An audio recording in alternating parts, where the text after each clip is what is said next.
It's a foggy August morning here in the mountains of Appalachia. Our garden is beginning to wind down. This is the time of the year, August, that things begin to die out and die back. But we do still have a lot of things producing in the garden, and this morning I'm going to walk you around and show you how things are doing. So this is where we tore out our rattlesnake beans that did so well for us, and then we replanted some. So you can see they're just beginning to kind of start climbing up. There's several, you can see I've got some bug damage too. That's the beetles that I've been fighting, Japanese beetles. And then over here you can see one, this is the tallest one that's kind of made it all the way up to here. So I'm still hopeful that they'll produce before cold weather gets here.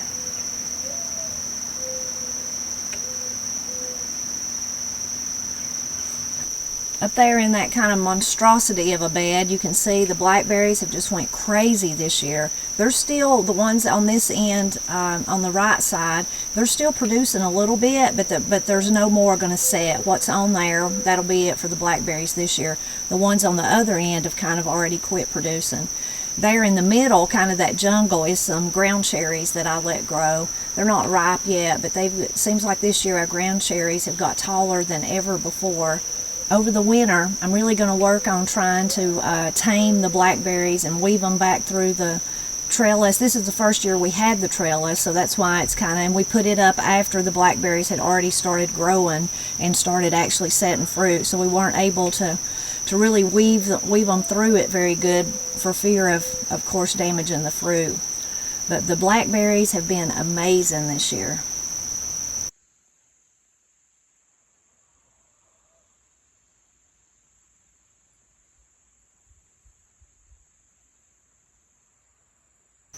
This is our little herb bed here, and it's done really good. You can see I've got this is a volunteer tomato that's looking really good. It's got some little tomatoes on it. I'm sure it's a little tomato.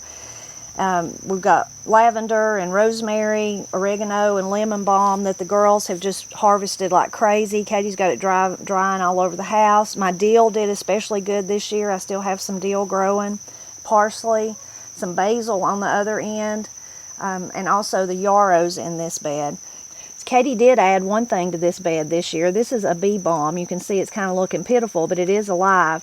So she brought this in. She found it somewhere where she was at and dug it up and brought it home. So it's a wild variety of this red color that is very pretty, and we don't have any of it around here. I have some bee balm in the front, but it's a light lavender color, so this red is really going to be pretty. Now, it may take over if it does good here, and we may have to adjust that and move it somewhere else, but for now, at least it's alive. She probably planted it about 2 weeks ago, I guess, or maybe 3. So this part of the garden is really just still going strong. We have cucumbers on this side that are still doing great, still producing. I'll show you one or two that I'm kind of letting grow really large so that I can save them for seed, letting them kind of go to seed. On this other side is where we had our melons. We've been really enjoying our cantaloupes. We've been eating them. None of my watermelons are ripe yet, but I'm definitely looking forward to them. And then in the edges around both beds, we have peppers. Our peppers have done really well this year. They've just done wonderful. Every variety that we grew have done really well. And one part of the cucumbers, we tore out one side of it that was kind of getting some disease on it and replanted cucumbers there, and they're almost to the bottom of the trellis, so I'm really excited about that and hoping that that'll kind of be some late cucumbers that we'll be able to enjoy on into August and maybe the 1st of September. You can see cucumbers are still setting, still growing. This silver slicer, that's the white ones that I've grown this year and last year. I really love them. They produce so very well. You can see there's some leaf damage, but here's some of the little silver slicers back in there. There's one, there's a little one. I need to pick that one definitely today. And here's one that I was letting go to seed. And here's the cucumbers that have almost reached the trellis there, so hopefully they'll start vining and start climbing. So this is our first time of planting behind the greenhouse here. This was our new ground for this year. And you can see it's done very well all the way out through there. We have winter squash growing. We have some melons that didn't do very good. Some purslane has reseeded itself in there. And right in the middle, I have one tall sunflower that we used some compost, so I'm sure that's where it come from. But I'm really excited about it and excited to try some of these winter squash that I've never tried before. And at the moment I can't think of the name, but I will put it on the screen for you. And it's the first time we've ever grown that one.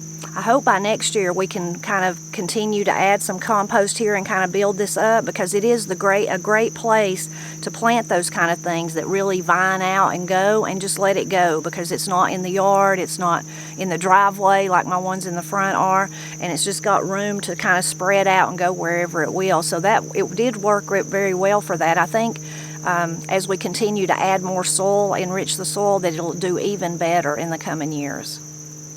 Another thing I put back here out of the way was my lychee tomato.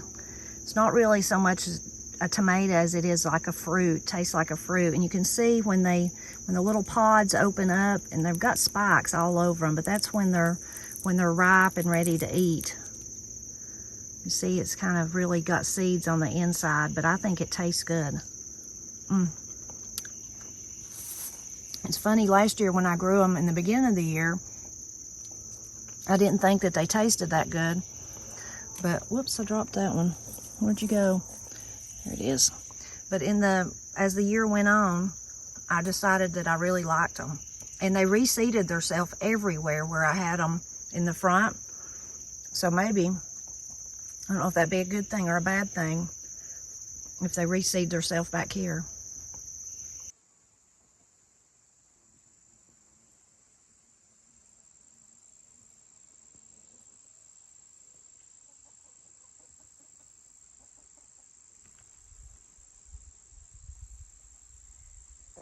Chickens, every time I start to talk, they start talking.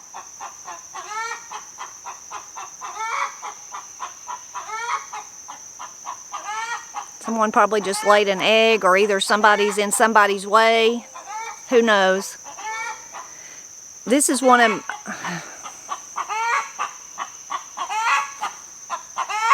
Yes, it's Clover. It's always Clover. I can see. That's who it is. She's coming out the door announcing something. Probably that she laid an egg.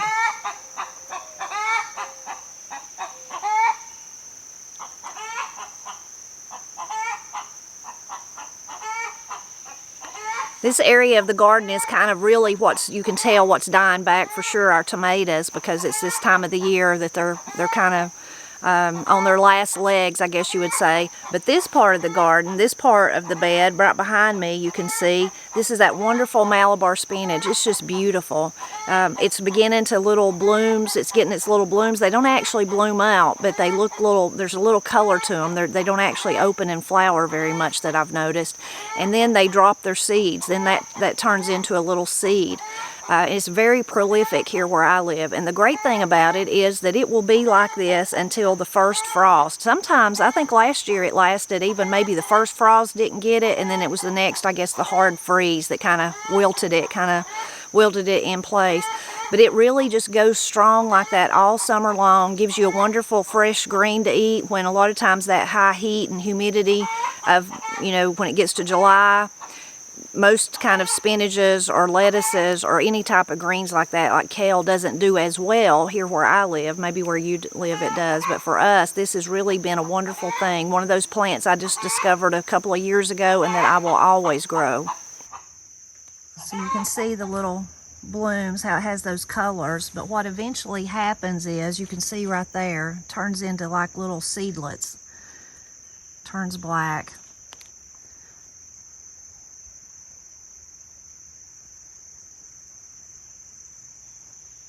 So lush and full. See, that's part of a tomato plant that's dying back.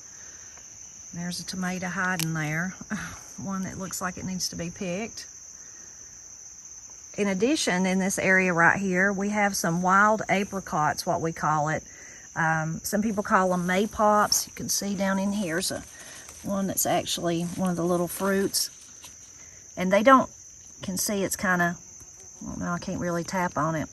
There, you can hear that, maybe. It's kind of hard, but as the season goes on, like the end of August, September, it will get very mushy, and that's when they're really good to eat. You can see right here's one of the blooms. It's kind of kind of spent looking, but it was beautiful when it was first bloomed out. And here's some more hanging in there. So they taste very sweet. Some people call them passion fruit, and it's a very sweet, but hard to, it's not like, don't think of eating an apple or something like that. It's more like something with seeds, like a pomegranate or something like that. So it's kind of, can be difficult to eat. Katie's made jelly from them before. It was really good. You can like soak the little seeds in water and make kind of like a fruity drink. There's another one right there. It is a vine that can kind of take over, as you can see here. But Katie loves it, and I love the flowers, and I love the memories of Pap telling me about eating wild apricots when he was a boy. And it's a plant that grew around his garden, so I have those memories too. Most of my nasturtiums have kind of died out too, but this one closest to the chicken pen is still just beautiful. You can see right here where there's looks like something's been eating it. That was actually Corey yesterday.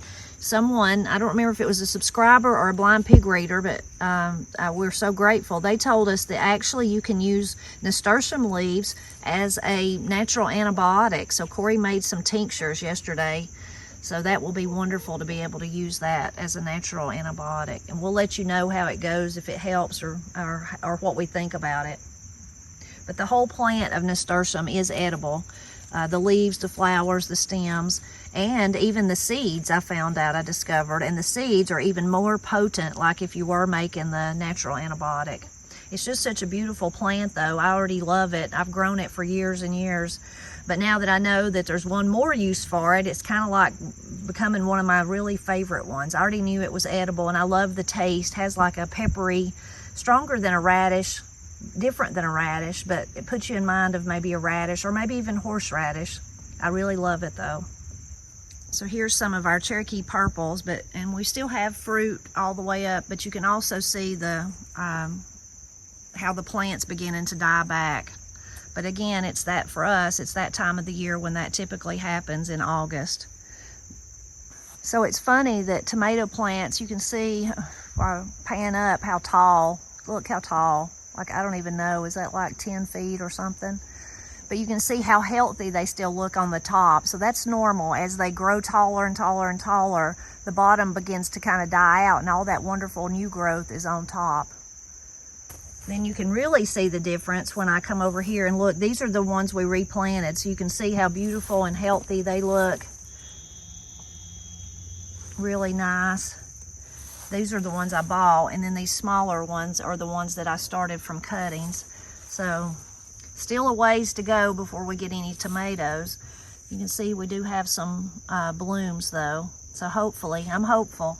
It's an experiment. We've never planted late tomatoes before.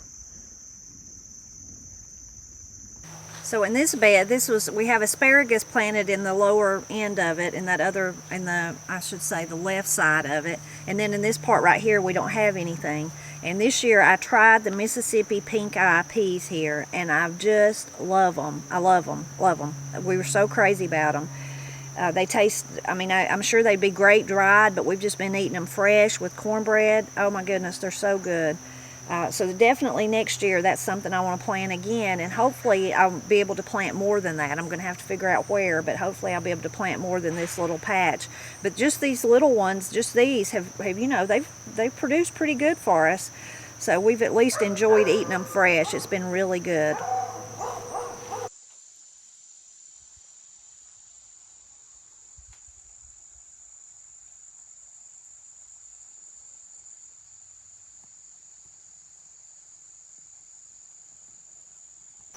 So in these two cattle panels is where we had our Arkansas Traveler and our Mountain Princess tomatoes, and they've done really good for us. Those are two kind of standard ones that we always grow, and when we don't, we're sorry we didn't. Last year I left one of them off and we were sorry, but they're good producers for us. But you can see they're kind of dying out too. So on this side, there's pretty much only 2 tomato plants left that I didn't pull out, and that's only because they had a green tomato on them. As soon as that green tomato ripens, I'll pull those out.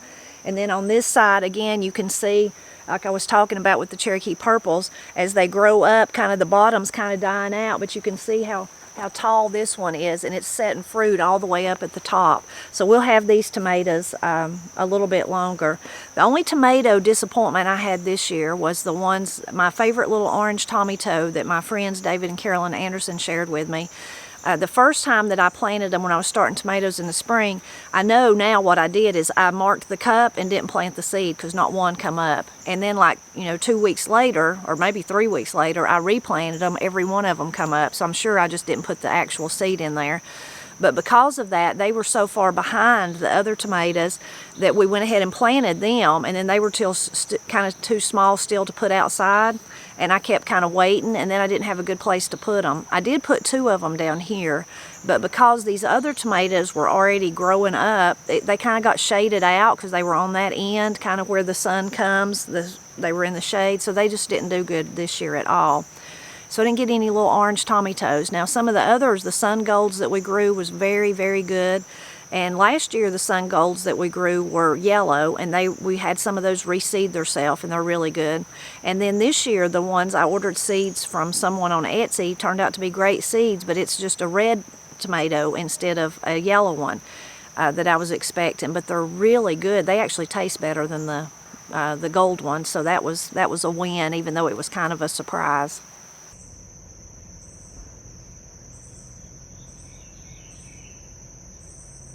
Over here in the corner, I planted some flowers. This is a type of marigold. I can't remember exactly what, but I've really enjoyed them every time I've come over here. And I love the zinnias too, and I see one there that's about to bloom, but not yet. But I've really enjoyed these marigolds. I tried to plant flowers. I did plant them right here, and I planted them in between the tomatoes over there, but Matt didn't know that I'd planted them there because I didn't tell him, and he dug those up, and I replanted them, but the ones that I replanted are like about 2 inches tall or 3, so I'm not sure I'll get any flowers out of them this year. But these have really been kind of like a little brightness back here, tucked back in between the beans and tomatoes. So the main thing we have growing in this large part of the garden is our 2 really long rows of greasy beans. At the end, on the last 2 little sections of panel of the long rows, we have some other beans. We have a Cherokee trail bean and also one I'm calling Grammy bean that a subscriber shared with me. And they've made it all the way to the top of the trellis, but they're just now beginning to bloom. We planted those after we pulled out the peas that were there. Another bean that we had growing in this area was peanut beans. That's a bush bean that's really popular in my area of Appalachia, but I've never grown them until this year. And they did good for us. Matt doesn't like it because you have to bend over to pick them. A lot of people will let them fully, get full to the point they like it, and they will pull up the whole plant and then go somewhere and sit and pick the beans off. But I can't hardly bear to do that because when you're picking them, you always see blooms. So I like to leave them and just kind of bend over and pick them. And we probably got 3 pickings out of them, I would say. But this past weekend, we tore them out. They're gone. We tore them out and picked all the rest of the beans off of them. And then in their place, it's kind of between the okra here and the beans that you can see, we planted a long row of turnips. Right here at my feet is where we had our squash. It's still producing. I've got some others that I planted, like a succession planting, that are coming on right here that are kind of smaller, but you can see I can hear the bees working it and see the blossoms, so we'll still have squash for a bit longer. So this is our long row of okra. It's just producing like crazy, which is typical for us. Last year our okra for some reason didn't do good, but that was a really rare occurrence. Typically we have to cut every day at this time of the year, and it just really produces bukus of okra. And you can see how tall it's getting by this time of the year. This one is taller than I am, and the others will be very soon. This part of the garden right here, this was my zucchini. I put my zucchini down here and my squash at the other end. And we've been getting zucchini. It's not done as well as the squash has, but I still even now have a lot of blooms. I've also got a rampant watermelon here that I let, it was a volunteer come up. As soon as I seen the leaves, I knew it was probably a watermelon, so I've just let it go, and it's kind of took over in both directions. I do have 2 watermelons on it. The biggest one is, though, just about that big. It's probably one that, not one like where we grew them last year, probably one that I bought, at a farmer's market or a produce stand or whatever, and ate and then threw the seeds out, or the seeds got out here somehow. But the bees are really working it even right now. I don't know if you can hear that or not, but there's bees all over it. So in this little area, kind of in front of my flowers, we have the succession beans that we planted, and they are just beginning to produce. I picked some over the weekend on them, and others are still kind of coming along. I have that watermelon going through here too, and then I have my success carrots. There was a few that didn't look like they had really developed a root yet, a carrot. They may not, but I left those just to see. Probably need to go ahead and pull them up. But I'm so proud still that the first time ever I grew carrots. Such an achievement, I feel like. One thing I've really enjoyed in this part of the garden has been my flowers. The phlox seems like it's especially pretty. Of course, it always is. I just say that every year. It's wild and it's kind of on its way out. But I really love zinnias. They're my favorite flower, I guess. I don't know. It's hard to say, but I do love them. I love these. This is like a double one, so kind of like a pom-pom on top. Those are pretty, but I love the single ones too. But every stage of a zinnia is so pretty. I mean, look at this one. This one is just about to, it's just a bloom starting. And look at that intricate design around it. I mean, where the little petals are coming out. So lovely. And then even at this stage, this is a different stage. Even if that was just the flower, how pretty would that be? So I really, really love zinnias. They're just beautiful. It's funny, people call flowers by different names. Have you ever heard zinnias called old maids? But in our recent reading from Alex Stewart, he said that one thing was for sure about herbs is that people called them by different names. Basically, what's the same for flowers? People call them different names. What I call phlox, the tall pink flower that grows around my house, other people call the really low growing, has the same bloom but really low growing, like very low, like only an inch or 2, 3 inches above the ground. They call that phlox. We call that thrift. So people call things by different names, but zinnias sure are pretty.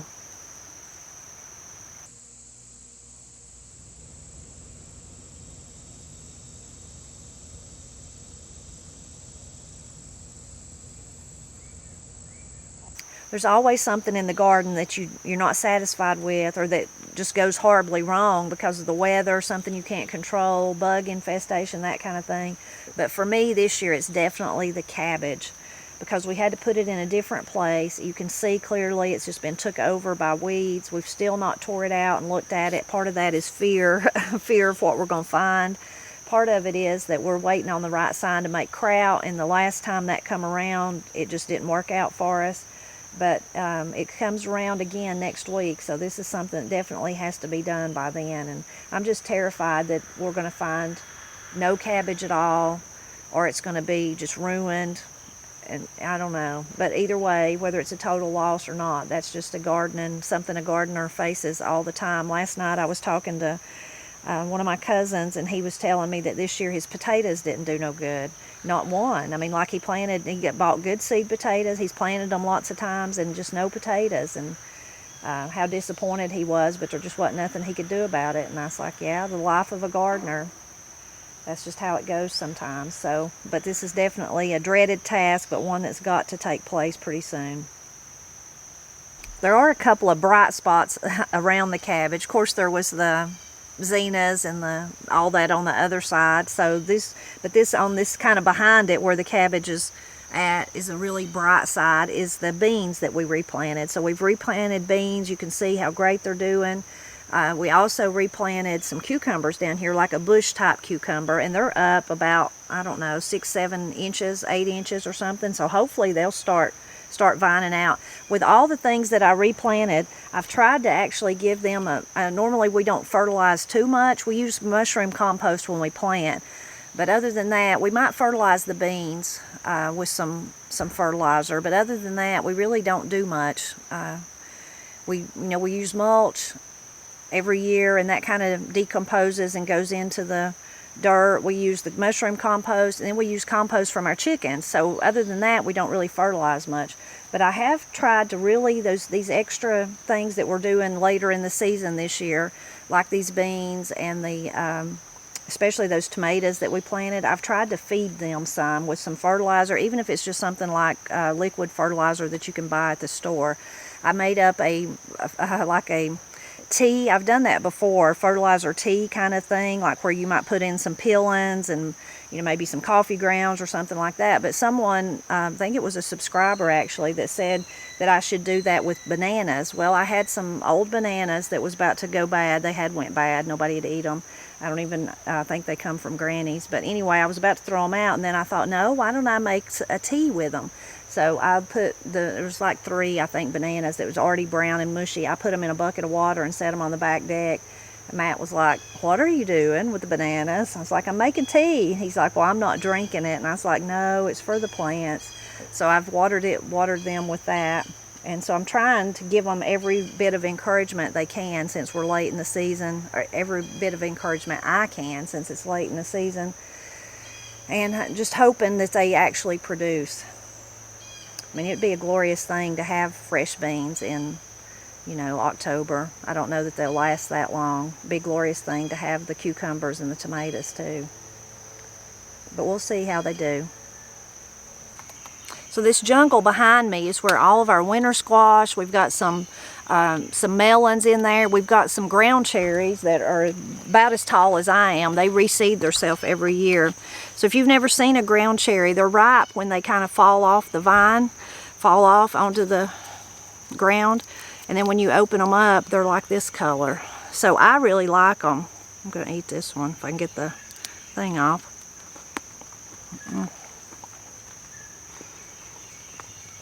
People have different opinions about what they taste like. Some people say like a pineapple, citrusy kind of taste. And I guess that's what I think too. I don't know so much about the pineapple, but I really like them. Nobody else in my family likes them. Last year I harvested some of them and made a ground cherry pie with them. It wasn't very good. I didn't like it. I'd never make it again. Now my friend Jim Cassida makes a salsa with it. I've never tried that, but I'm going to try it this year and I'm going to see how I like it. Mostly I like to eat them out of hand. Speaking of that salsa recipe, Jim and I are working on a cookbook, and that recipe will be in the cookbook, so I'll be sure to let you know about that. But mostly ground cherries kind of really take me back to childhood. Pap had told me about them, and I didn't know. There wasn't any around here for him to show me, and he'd just tell me these stories about eating them when he was a child. Well, actually, Jim Cassida, that's where these come from, several years ago, a long time ago, when I wrote that on the Blind Pig and the Acorn that I'd never seen one, but Pap had talked about them, he said, I can sure help you out. So he sent me a box of ground cherries. He said, eat a few, but take the rest of them out in your garden and just throw them down. So I did. So all these years later, I still have those wonderful ground cherries. But the best part was when I seen the ones that Jim sent and I held them in my hand and I tasted them, I had my own memory of ground cherries that I just forgot about. It just immediately took back to my Mama Marie's garden and her putting one in my hand and encouraging me to eat it. So I did have that memory. I just didn't put it together that that's what Pap was talking about all those years. So now I'm going to wade into that jungle and show you what's growing. So we'll start right here in the driveway. This is what happens as the year goes on, the vines creep out into the driveway. So right here though, you can see, here's some of those wonderful cushaws that I love to grow. Look at that big baby right there. Look how big it is. They're looking great. These do so well for us, and we so love them. And we love the storage capabilities. I have one more sitting in my kitchen from last year. So it's still sitting there. It's good. It may be a little dry on the inside, but it's still good. It's on my agenda to actually cut it up and make soup with it this week. But that's how we love to grow those. And you think about, especially that big one, and there's more big ones like that. I'll show you in a minute how much food is in that one thing. So you can see here's a butternut squash. That's a pretty good size one. Right back there is a real smaller one. Right there's one. And over there's one, kind of a really weird shaped one. I don't know if you can see that one or not. So often happens, as you saw those other butternut squash that really looked good, these are little tiny ones. So who knows what happened here, but we'll still harvest them. Have some more cushaw over here. There's a kind of a small one. And back in here, along with the comfrey, there's another big giant one.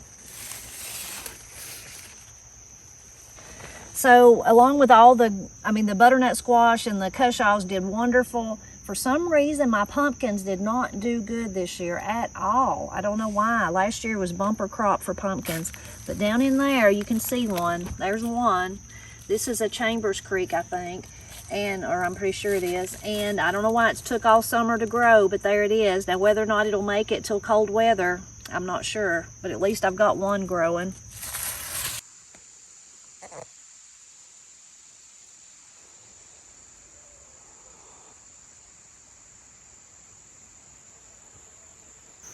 So I hope you enjoyed walking around the garden with me this morning. I've really enjoyed the garden this year, probably more than I ever have before. I think it's likely because this is the first year that I'm not working outside the home, that I'm actually here during the week, every day. I can come out and check on stuff, take care of things, kind of just enjoy seeing it firsthand, like that front row seat, as we would say. And speaking of seats, I've also enjoyed this little sitting area. We've never had anything like this. We always just sit on buckets or sit on the ground or whatever. We do have some old metal chairs that Miss Cindy gave us, and we'll sit in them. But this little seating just accidentally happened. If you follow our channel, you probably know, especially if you follow the girls, about us going to a sale that happened in the lower part of our county. And it was a kind of an antique store that had been shut up for over 30 years, and then they were deciding they were going to get rid of all the stuff. So this old bench come from there. It was my favorite thing I got. It was sitting outside. It had been in the weather for no telling how many years. Matt had to sturdy it up some, and it's still, though, old, you can see. But I really loved it. And then I so enjoyed having it out here that I thought, why have I never thought about buying myself something? So I actually seen on something Katie had sent me, seen something about teak, and I thought, oh yeah, well that would be, you could buy that wood. It would last outside. It would be sturdy enough to last. But then I quickly found a different type of wood. I don't know exactly how to say it, acacia or acedia, something like that. I'll put the name of it on the screen. Anyway, but I found that it was much cheaper than teak, so I got these 2 chairs, and we've loved those. And then I recently had a birthday, and Austin and Corey got me a table to sit out here with them. So it's just turned into this, like, our favorite little place to kind of sit and chat. Favorite place for me just to kind of sit and look over the garden, enjoy being outside, listen to the chickens. It's just turned out to be really nice, and I've never really thought about having a place like that in the garden to kind of sit and enjoy, other than the buckets that we often sit on. As always, I hope that you continue to drop back by often, help me celebrate Appalachia, which is a whole lot about making a garden, and I'm very excited that our gardening season's not over yet. Even though things like my tomatoes are dying out, I still have those other things coming on to look forward to. Of course, this fall will be the turnips and the radishes and the kale that I always plant in the fall. So lots of things still growing in the mountains of Appalachia.